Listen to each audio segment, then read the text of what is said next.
شروع کرتا ہوں اللہ تعالیٰ کے نام سے جو بڑا مہربان اور نہایت رحم والا ہے۔ حضرت معاویہ رضی اللہ تعالیٰ عنہ فرماتے ہیں کہ رسول اللہ صلی اللہ علیہ وسلم صحابہ کے حلقے میں تشریف لے گئے اور ان سے دریافت فرمایا، تم یہاں کیسے بیٹھے ہو؟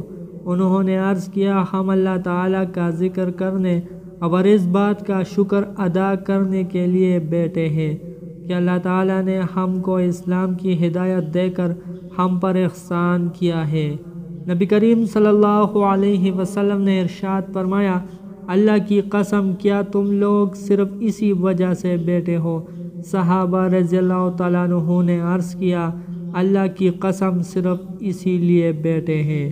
نبی کریم صلی اللہ علیہ وسلم نے ارشاد فرمایا، میں نے تمہیں جھوٹا سمجھ کر قسم نہیں لی، بلکہ بات یہ ہے کہ حضرت جبرائیل علیہ السلام میرے پاس آئے تھے اور یہ خبر سنا گئے کہ اللہ تعالیٰ تم لوگوں کی وجہ سے فرشتوں پر پہر کر رہے ہیں۔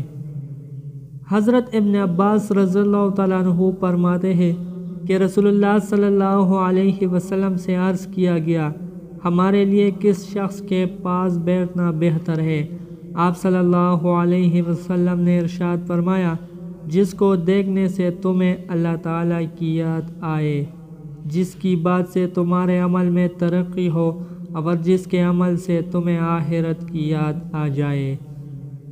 حضرت ابو ذر رضی اللہ تعالیٰ عنہ فرماتے ہیں کہ رسول اللہ صلی اللہ علیہ وسلم نے ارشاد فرمایا، کیا تم کو دین کی بنیادی چیز نہ بتاؤ جس سے تم دنیا و آخرت کی بھلائی حاصل کر لو؟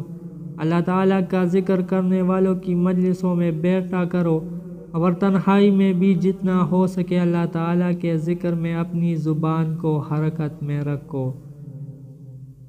پیارے دوستو، اللہ تعالیٰ ہم سب کو ان حدیث مبارکہ پر عمل کرنے اور اپنی زندگیوں کو سنوارنے کی توفیق دے۔